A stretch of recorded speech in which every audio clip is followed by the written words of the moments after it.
पानी बताइए, क्या कंप्लेंट लिखवानी है आप? सर, मेरी फ्रेंड अंजू कल से मिसिंग है। उसका फ़ोन भी बंद आ रहा है सर, और वो घर पर भी नहीं है सर। तो आपको ऐसा क्यों लगता है क्यों मिसिंग है? हो सकता है कहीं चली गई। सर, उसने ऐसा कभी नहीं किया। वो बिना बताए कभी कहीं नहीं गई। प्लीज़ उसे ढूंढ लीजिए, वो ज़रूर किसी परेशानी में है sir, please.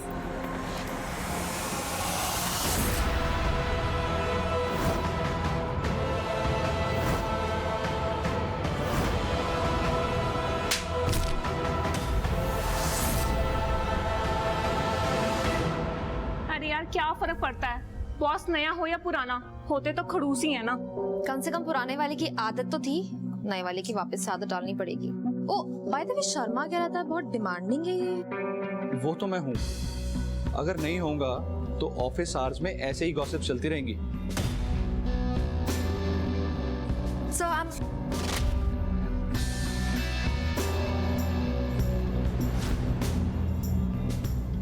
sorry. I didn't mean to.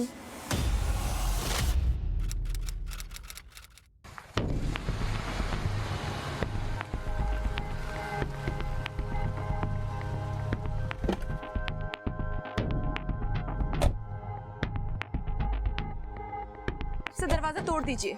मैं आपको परमिशन दे रही हूँ। आपको खुद पता चल जाएगा वो रात को घर आई थी या नहीं। आप इतनी परेशान क्यों?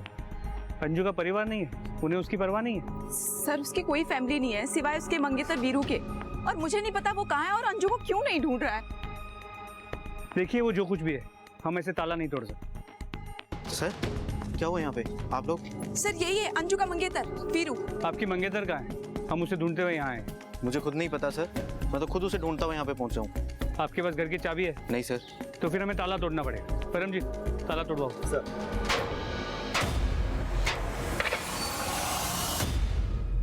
परमजीत। जी सर। घर चेक करो। आखिरी बार कब बात हुई थी अंजू से? कल दिन में अंजू के ढाबे पर ही उससे मिला था मैं। उसके बाद बात ही नहीं हुई? सर, अब कॉलेज में थोड़ी ना पढ़ते हैं कि हर टाइम फ़ोन पर लगे रहें। और 2 दिन में शादी है हमारी सर। उसकी शॉपिंग के लिए हम शाम को मिलने वाले थे। मैंने जब फ़ोन ट्राई किया तो उसका फ़ोन नहीं मिला सर, बंद था। तो मुझे लगा शायद वो चार्ज करना भूल गई, इसलिए बंद है। और मैं भी थका हुआ था सर, इसलिए मैं सीधा घर जाकर सो गया।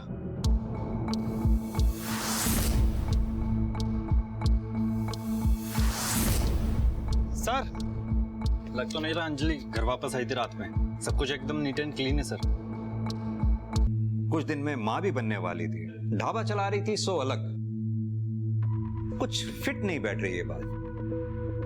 सब कुछ तो इसकी लाइफ में ठीक चल रहा था, फिर ऐसे ही बिना किसी को बताए कहीं चली गई, पॉसिबल नहीं है। सर, उसकी मोबाइल की लोकेशन रिकॉर्ड मंगवा ली है। उसकी लास्ट लोकेशन से शायद कुछ पता चले। जब तक सेल की लोकेशन नहीं आती, ढाबे पर पता करो। आखिरी बार वो वहीं से निकली थी जब गायब हुई। सर, कुछ बताया था कहाँ जा रही है? सर, मैंने पूछा तो नहीं, लेकिन दीदी बहुत जल्दी में थी। यार, ढाबे पे कोई प्रॉब्लम, कोई मसला या कुछ आसपास? सर, वो एक बग्गा नाम का आदमी दीदी को बहुत परेशान करता था। यार से समझा रहा हूँ, समझ में नहीं आता क्या? घुसता नहीं कुछ दिमाग में। तो ये बग्गा कल यहाँ ढाबे पे आया था या कहीं आसपास दिखा था? सर, अंजू की लास्ट लोकेशन मिल गई है, यहाँ से निकलने के बाद की।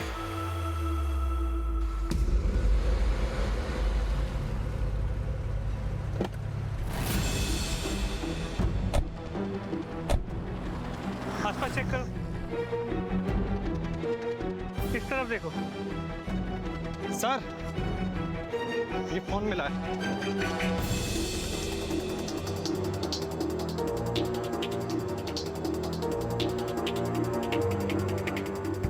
सर, ये अंजू का केस काफी कॉम्प्लिकेटेड हो गया है। हाईवे के बाद झाड़ियों में उसका फोन मिला है, टूटा हुआ है सर।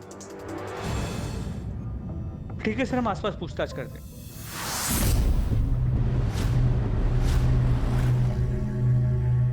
साहब, मैंने तो कुछ देखा नहीं, धंधे का टाइम है, आप यूसुफ से पूछ लेना, वो बाहर रिक्शा चलाता है। साहब, 6 बज रहा होगा, वो मैडम के पीछे से ही सफेद रंग की गाड़ी आई थी। जल्दबाजी में गाड़ी का नंबर तो मैं देखना भूल गया, लेकिन साहब गाड़ी के पीछे शेर का स्टिकर लगा हुआ था।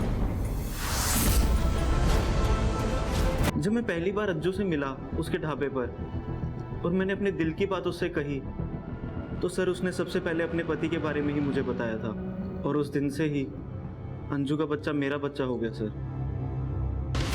सर वीरू वो बच्चा नहीं चाहता था, और उसकी माँ तो अंजू को कभी पसंद भी नहीं करती थी। अंजू बहुत प्रेशर में थी, एक तरफ उन दोनों का प्रेशर और दूसरी तरफ वो गुंडे जो उसके ढाबे के पीछे पड़े हुए थे। कौन गुंडे? वो बग्गा? सर नाम तो नहीं बताया उसने कभी मुझे, लेकिन उसके ढाबे की वजह से आसपास के सारे ढाबे वालों का नुकसान हो रहा था। सर अंजू एक औरत है और आसपास के सारे ढाबे वाले उसके साथ जबरदस्ती करके उसका ढाबा बंद कराना चाह रहे थे, और शायद उसे धमकियां भी आ रही थी। अंजू ने आपको तो उन धमकी भरे मैसेजेस के बारे में जरूर बताया होगा। किसके आते थे? एक दो बार पूछा था मैंने उससे सर, लेकिन कभी ज्यादा जोर नहीं डाला। अंजू क्या हुआ, कोई टेंशन है? नहीं, कुछ भी नहीं। मुझे लगा वो टाइम आने पर मुझे खुद बता देगी, लेकिन मुझे क्या पता था कि वो टाइम कभी आएगा ही नहीं। प्रीति जी, कहीं आप हमें कहानी तो नहीं सुना रही हैं कोई? आपको अंजू के बारे में सब बातें पता है, उसके घर के बारे में, पति के बारे में, उसको धमकी भरे मैसेजेस आते थे वो भी आपको पता है, लेकिन सब आधी अधूरी। कि हमें धुआं भी दिखाई दे और आग के बारे में पता भी ना चले। सर ऐसा कुछ नहीं है, मुझे बस उसकी चिंता हो रही है।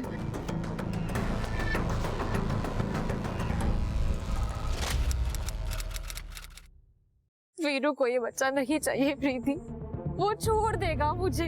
जब से ये बच्चा मेरी जिंदगी में आया ना, सिर्फ मुसीबत लेकर आया ये मेरे। पहले मेरे पति की मौत हो गई और अब वीरू, वो छोड़ देगा मुझे। अंजू देखो सुनो, बच्चे भगवान का रूप होते हैं, तुम सब्र रखो। वसूली करने के लिए, और उस अंजू के गायब होने से मेरा कोई लेना देना नहीं है। बोला था ना मैंने, नो बकवास। अगर तूने कुछ नहीं किया था तो फिर अपना फोन बंद करके कहाँ गायब था? दारू पी के सो गया था साहब, और फोन चार्ज नहीं था, इसलिए बंद हो गया होगा। अंजू को धमकी बड़े मैसेजेस देता था। कहाँ है अंजू? क्या किया है उसके साथ? जिंदा भी है या मार दिया? साहब, जिन ढाबे वालों को उससे दिक्कत थी और जिन्होंने मुझे काम दिया था उसका ढाबा बंद करवाने के लिए, वो लोगों को तो पकड़ोगे नहीं आप लोग। और ये 20-25 हजार के लिए मर्डर नहीं करेगा बग्गा। इज्जत के लिए तो करेगा। फलूदा बना दिया था तेरी इज्जत का अंजू ने भरे बाजार में तेरी धमकियां ना मान करके। औरत ने तेरी औकात याद दिला दी थी तुझे। साहब मैं सच बता रहा हूँ, मारना मत साहब। अभी अंजू का मेरे सिवाय कोई नहीं है, वो वीरू भी नहीं। मैं नहीं करूंगी तो कौन करेगा उसके लिए? देखो, कोई करे या ना करे वो हमारी प्रॉब्लम नहीं है, और तुम्हारी इस भागदौड़ की वजह से ना मैं तुम्हें और अपने बच्चे की जान को खतरे में नहीं डाल सकता। पिछली बार की तरह ना तुम्हें अपने बच्चे की जान नहीं लेने दूंगा।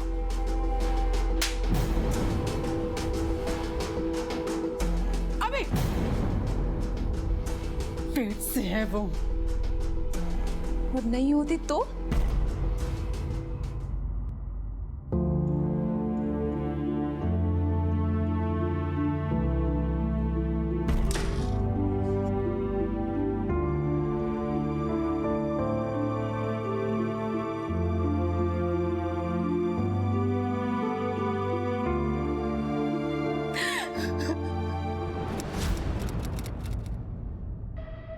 अरे देख अभी, कितनी सुंदर सुंदर लड़कियां हैं। बता कौन सी पसंद है तुझे इसमें? अरे देख ना। और इसके लिए तो बता रहे थे बहुत अच्छे पैसे देंगे।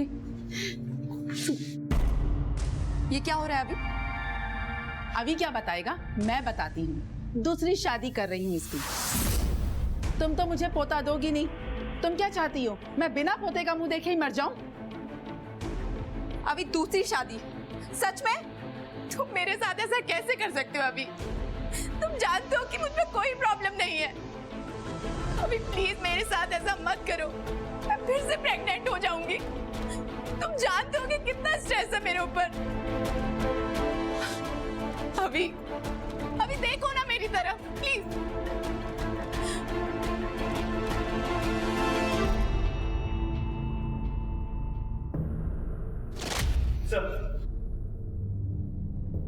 वीरू ने बॉडी को आइडेंटिफाई कर लिया है, वो बॉडी अंजू की है।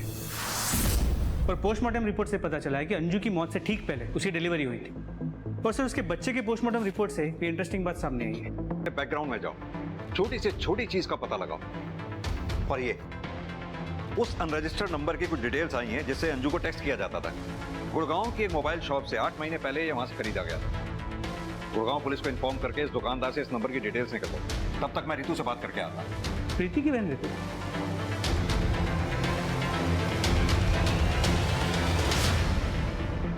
एक साधारण सी मिसिंग कंप्लेन अंजू की लाश मिलने के साथ ही मर्डर केस में तब्दील हो चुकी थी। और ये सिर्फ मर्डर नहीं था, बल्कि क्रूरता की हद थी। अंजू की जिंदगी में कई चीजें ऐसी थी जो उसकी हत्या का कारण बन सकती थी, मगर उसके अजन्मे बच्चे की हत्या ने पुलिस को भी चौंका कर रख दिया था। आखिर कोई क्यों ऐसे बच्चे को मारना चाहेगा जो अभी पैदा भी नहीं हुआ था? क्या ये इस केस में विभत्सता की हद थी या सिर्फ शुरुआत?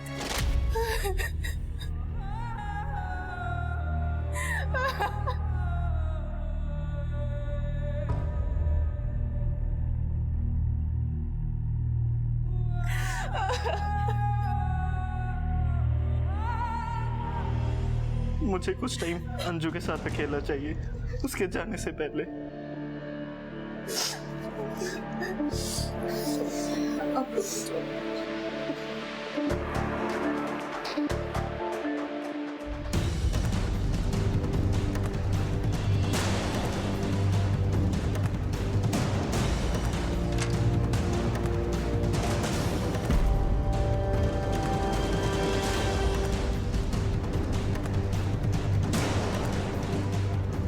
तो अंजू के ढाबे के पेपर अंगूठा लगवा रहे थे इस पे।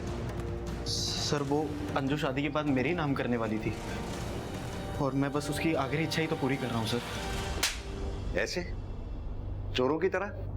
नहीं सर, उसने कहा था मुझसे। वो पेपर्स रेडी हुए क्या? पेपर्स हो जाएंगे रेडी, बोला है तो हो जाएंगे ना। मगर कहने के बाद भी अंजू ने ढाबा तेरे नाम नहीं किया था, इसलिए अंजू को मार दिया। और अब चोरी छुपे अपना काम निकाल रहा है। लेके चलो इसे थाने, वहीं कायदे से बात होगी। नहीं सर, मैंने ऐसा कुछ किया ही नहीं है जो आप कह रहे हो सर। कुछ नहीं किया। रितु,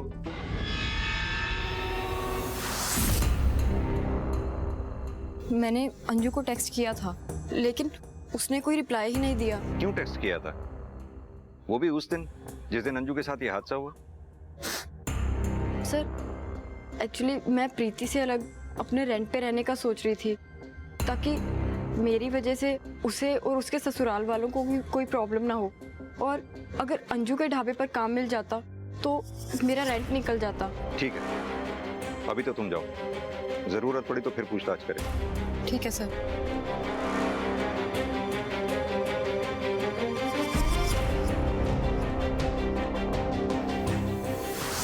पुलिस वालों की तरह तू मुझे भी बेवकूफ बना रही है। सच सच बताओ, क्या चल रहा है तुम्हारे मन में? यही बात मैं भी तुम्हारे बारे में बोल सकती हूँ, तुम्हारे और अंजू के बारे में। कुछ तो खिचड़ी पका रही थी तुम दोनों। क्या बकवास कर रही हो तुम रितु? मुझे बेवकूफ समझती हो, लेकिन मैं हूँ नहीं। हाँ, तुम झूठी जरूर हो। बहुत हो गया तुम्हारा, हद में रहो अपनी प्रीति, वरना हाथ उठाना मुझे भी आता है। तेरे जैसी बहन से दुश्मन अच्छे। गलती कर दी मैंने तुझे घर पे बुलाकर। गलती तुमने की है तो भुगतोगी भी तुम ही।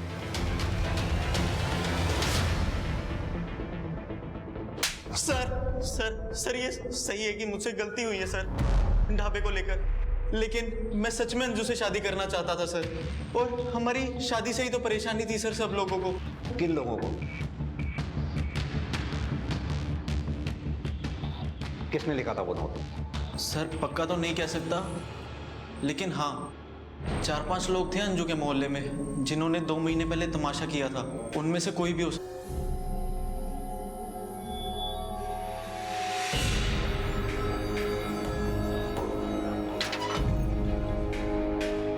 इनको तो मैं अभी बताती हूँ। किसने लिखा ये? सामने आओ। रात के अंधेरे में दिखी अपनी मर्दानगी दिखा रहे हो तुम लोग? हाँ, मैं किसी से भी शादी करूँ, कितनी भी शादी करूँ, किसी का भी बच्चा पैदा करूँ, तुम लोग को क्या लेना देना है? मेरा घर है ये। हमें कुछ नहीं करना, ये शरीफों का मोहल्ला है। तुम्हारे जैसी औरतों ने यहाँ बसकर पूरे मोहल्ले का माहौल खराब कर दिया है। मैं तो अभी बताती हूँ। अंजू क्यों मुंह लग रही हो इनके? एक बार अपनी हालत तो देखो। पड़ेगा। नहीं, छोड़ो मुझे। अंदर चलो। छोड़ो। अंदर चलो तुम। सर अंजू के पति के बारे में तो नहीं जानती, लेकिन उसकी मौत के 1 साल के भीतर बच्चा पेट में होते हुए शादी कर रही थी वो किसी से। ऐसी औरतों के आशिक और दुश्मनों की कमी थोड़ी ना होती है। मार दिया होगा किसी ने। छोड़ो मुझे, छोड़ो, क्यों मांगा हुआ है मुझे? छोड़ो। विशाल खरबंदा। ये विशाल खरबंदा कौन है? तो आप थे अंजू के बॉस? जी। उसे धमकी भरे मैसेजेस क्यों भेजते थे आप? सर मैं उसे मैसेजेस जरूर भेज रहा था, बट उसे मिलने के लिए। और क्यों बुलाना चाहते थे उसे? सर वो मुझे ब्लैकमेल कर रही थी, मुझसे और पैसे चाहती थी। मैं उसे ऑलरेडी 10 लाख दे चुका था ढाबा खोलने के लिए। ऐसा क्या रीजन था अंजू के पास जो तुम्हें ब्लैकमेल कर रही थी? दूर हटो मुझसे। तुमने मुझे बताया क्यों नहीं कि तुम ऑलरेडी शादीशुदा हो? सुनो मेरी बात, तुम्हारा तलाक कल हो या आज हो, मुझे उससे कोई फर्क नहीं पड़ता। मैं तुम्हारे बच्चे की माँ बनने वाली हूँ और तुम पीछे हट रहे हो। अंजू फॉर गॉड सेक धीरे बोलो, बाहर ऑफिस। I don't care, सुनने दो सबको। You know what? अगर तुमने मेरे और मेरे बच्चे का फ्यूचर सिक्योर नहीं किया ना, इस ऑफिस में तो क्या पूरी दुनिया में बता दूंगी मैं कि ये बच्चा तुम्हारा है। अंजू। विशाल से ब्लैकमेलिंग, वीरू से झूठ बोलकर शादी। इस अंजू का भी पता नहीं किस किस से क्या झूठ बोला हो।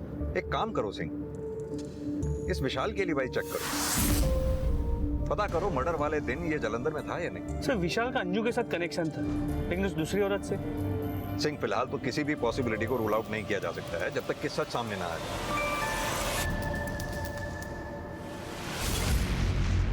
सर उस दूसरी औरत का सच सामने आ गया, उसे आइडेंटिफाई कर लिया गया। उसका नाम मनप्रीत कौर। सर 3 दिन से गायब थी मनप्रीत कौर। उसके हस्बैंड ने हमारे थाने में मिसिंग रिपोर्ट भी लिखवाई थी। ये देखिए सर, वो 9 मंथ से प्रेग्नेंट भी थी। हम उसके बच्चे को ढूंढने की कोशिश कर रहे हैं, लेकिन अभी तक कुछ पता नहीं चला सर। गुरुवार की सुबह मॉडर्न योगा क्लास के लिए निकली थी। देर रात तक घर नहीं आई तो परिवार वालों ने ढूंढना शुरू किया। अंजू भी तो इसी योगा क्लास में जाया करती थी ना, मॉडर्न योगा क्लास। बीना जी, मनप्रीत और अंजू दोनों आपके यहाँ योगा क्लासेस लेती थी, दोनों एक ही बैच में थी और दोनों के बीच का कनेक्शन थी आपको ये कनेक्शन कभी दिखा नहीं? नहीं सर, नहीं दिखा। और मुझे तो मनप्रीत के बारे में ऐसा कुछ पता भी नहीं था। मुझे लगा 9th मंथ पूरे हो चुके हैं, उसकी डिलीवरी हो चुकी होगी, इसीलिए वो क्लास में नहीं आती। बीना जी, आपको छुपा तो नहीं रही है ना हमसे? क्योंकि मनप्रीत के बच्चे की जिंदगी का सवाल है। नहीं सर, इसमें छुपाने वाली कौन सी बात है? ये प्रीति अंजू की फ्रेंड, इसके बारे में आपका क्या कहना है? सर प्रीति मेरी अच्छी क्लाइंट रही है और अंजू और मनप्रीत की अच्छी दोस्त भी थी।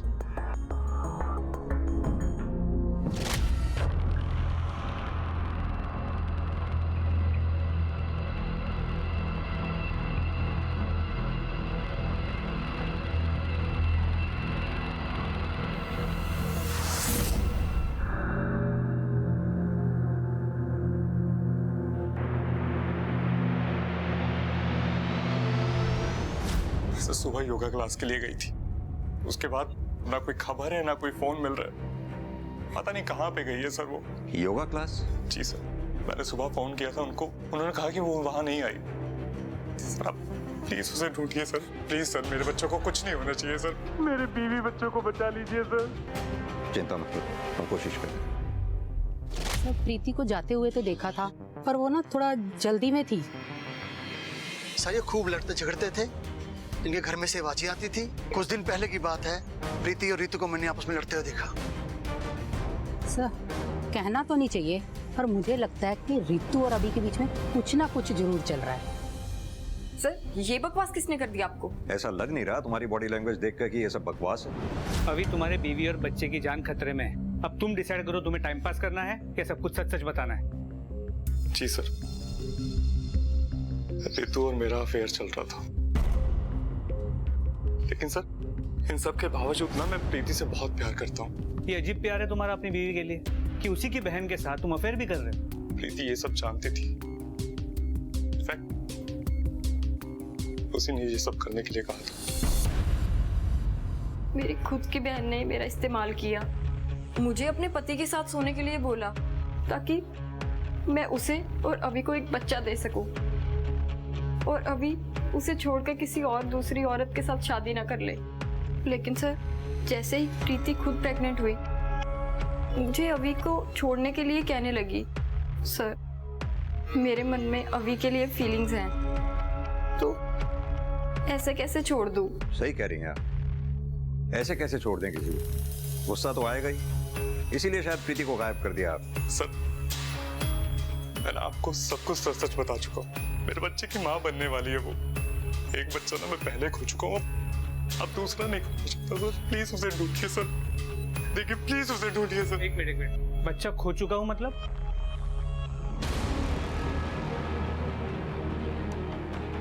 प्रीति पहले भी प्रेग्नेंट थी, एक एक्सीडेंट की वजह से। अंदर प्रीति का चेकअप चल रहा है। डॉक्टर, सब ठीक तो है ना? हाँ, बस थोड़ा क्वेश्चन लेने की ज़रूरत है। माँ और बच्चा दोनों को डिहाइड्रेशन हुआ है। हम प्रीति से बात कर सकते हैं? I don't know sir, emotional trauma से अभी वो गुजर रही है। अपने बच्चे तक को वो हाथ नहीं लगाने दे रही। मुझे नहीं लगता वो आपकी मदद कर पाएगी। लेकिन हमारा प्रीति से बात करना ज़्यादा ज़रूरी है। कोई है जो प्रेग्नेंट लेडीज़ को अपना निशाना बना रहा है, और सिर्फ प्रीति ही है जो हमें उस तक पहुंचा सकती है। प्रीति, सर, पूछिए जो पूछना है, मैं सब बताऊंगी। सर, उसने मास्क और ग्लव्स दोनों पहना हुआ था। मैंने तो उसकी आवाज भी नहीं सुनी। लेकिन प्रीति, तुम तो वहां से भाग के आई हो ना, रास्ता तो तुम्हें ध्यान होगा जहां तुम्हें रखा गया था।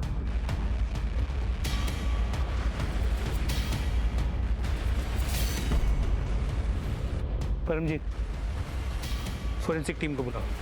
तीनों विक्टिम्स के सर्कमस्टेंसेस अलग, तीनों के प्रॉब्लम्स अलग, एक्सेप्ट कि वो तीनों ही प्रेग्नेंट थी। सर, उस रूम से मिले प्रीति के ब्लड की लैब रिपोर्ट आ गई सर, आपको देखनी चाहिए सर।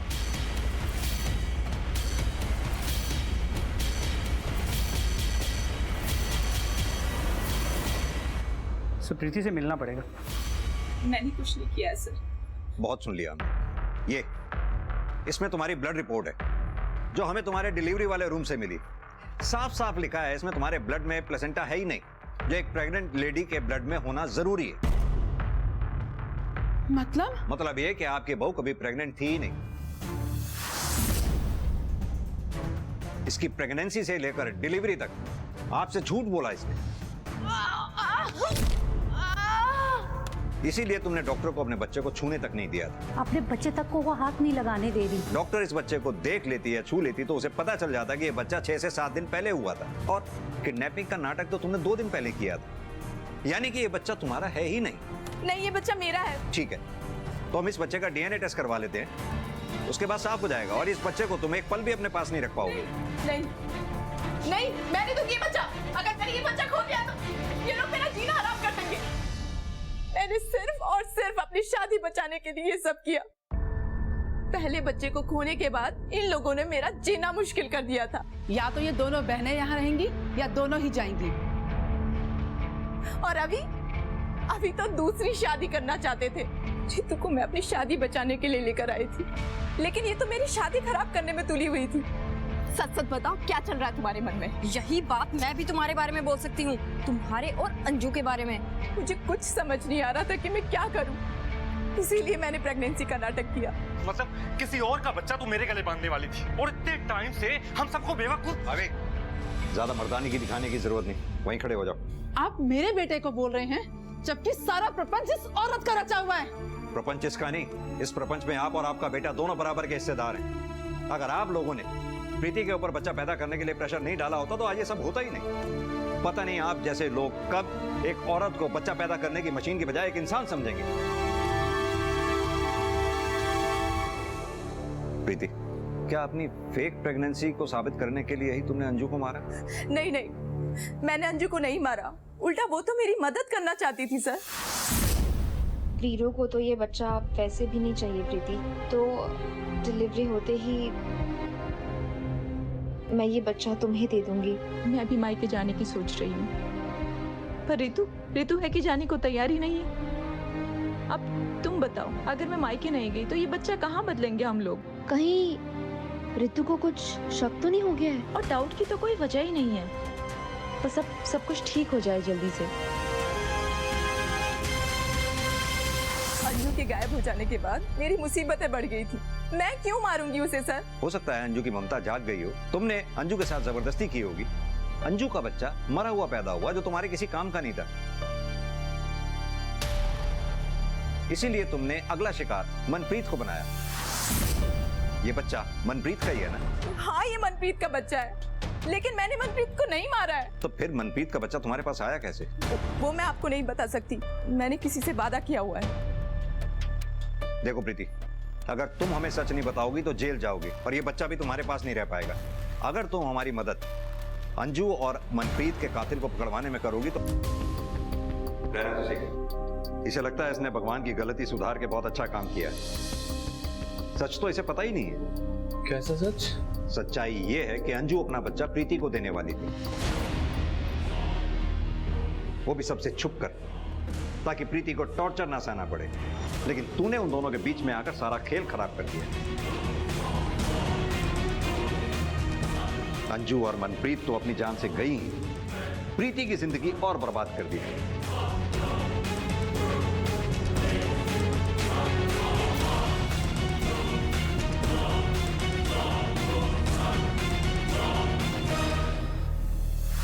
रघु के एक तरफा प्यार ने कई जिंदगियों को असमय खत्म जरूर कर दिया था, मगर इस केस की पृष्ठभूमि हमारे समाज ने ही तैयार की थी। ऐसा समाज जो औरतों से सिर्फ परफेक्शन की उम्मीद करता है, मगर मां ना बन पाने का जो अपराध बोध एक औरत के अंदर पैदा किया जाता है, जो कि उसे तोड़ कर रख देता है। इस केस की जड़ में भी प्रीति का वही अपराध बोध था। इस केस में अंजू और उसका बच्चा बच सकता था। मनप्रीत एक ऐसी मौत नहीं मरती जो उसे मिलनी ही नहीं चाहिए थी। प्रीति को वो सब कुछ मिल सकता था जिसके लिए उसने इतने सारे झूठ बोले थे, और ये सब होने के लिए बस इतना ही काफी था अगर औरत को समाज द्वारा देवी नहीं बल्कि सिर्फ एक इंसान समझा गया होता। इसी के साथ मैं सोनाली कुलकर्णी आपसे विदा लेती हूँ। फिर होगी आपसे मुलाकात एक ऐसे ही चौंका देने वाले केस के साथ क्राइम पेट्रोल सतर्क में। तब तक अपना और अपने परिवार का ख्याल रखिए। आप जानते हैं हम सब एक मुश्किल दौर से गुजर रहे हैं। कृपया मास्क पहने, सैनिटाइजर का इस्तेमाल करें और उचित दूरी बनाए रखें। देखते रहिए क्राइम पेट्रोल सतर्क।